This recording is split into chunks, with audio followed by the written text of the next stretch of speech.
സ്നേഹം എന്നത് എന്താണെന്നറിയാവോ?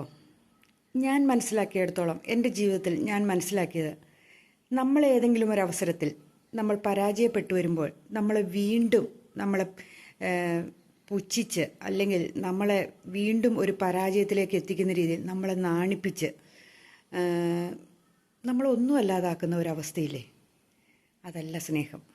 നമ്മൾ പരാജയപ്പെട്ടു വരുമ്പോൾ സാരമില്ല, അത് കുഴപ്പമില്ല, നമ്മളെ ഒന്ന് തലോടുന്നതാണ് സ്നേഹം എന്നാണ് ഞാൻ മനസ്സിലാക്കി വെച്ചത്. ഉദാഹരണമായിട്ട്, ഒരു പരീക്ഷയിൽ തോറ്റു വരുന്ന ഒരു മോനോട്, നീ എന്തുകൊണ്ടാണ് ആ പരീക്ഷയിൽ തോറ്റത്? നിന്നെ പഠിക്കാൻ വിട്ടതല്ലേ, മറ്റുള്ളവരുടെ ഒപ്പം നിന്നെയും വിട്ടതല്ലേ, എന്തുകൊണ്ടാണ് തോറ്റത്? നിനക്ക് പൈസയൊക്കെ തരുന്നതല്ലേ? അങ്ങനെയൊക്കെ ചോദിച്ച് നമ്മൾ അവനെ വീണ്ടും വീണ്ടും ആ പരീക്ഷയിൽ തോറ്റതിനെ കുറ്റപ്പെടുത്തി പറയുമ്പോൾ അവൻ്റെ ഉള്ളിലുണ്ടാകുന്നത് സ്നേഹമാണോ? അവനോട് തോന്നുന്നത് നമുക്ക് സ്നേഹമാണോ?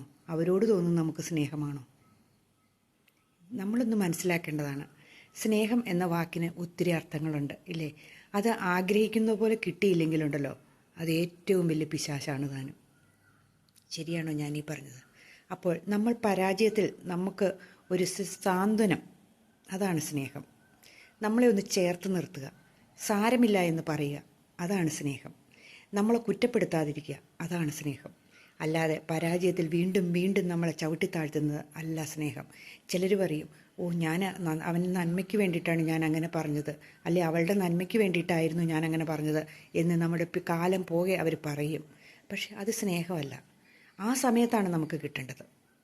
നമുക്കൊരു എന്തെങ്കിലും നമ്മുടെ ജീവിതത്തിൽ സംഭവിക്കുന്ന ആ സമയത്താണ് നമുക്കത് വേണ്ടത്. പിന്നീട് നമുക്ക് കിട്ടിയിട്ട് കാര്യമൊന്നുമില്ല, അല്ലേ? ശരിയല്ലേ?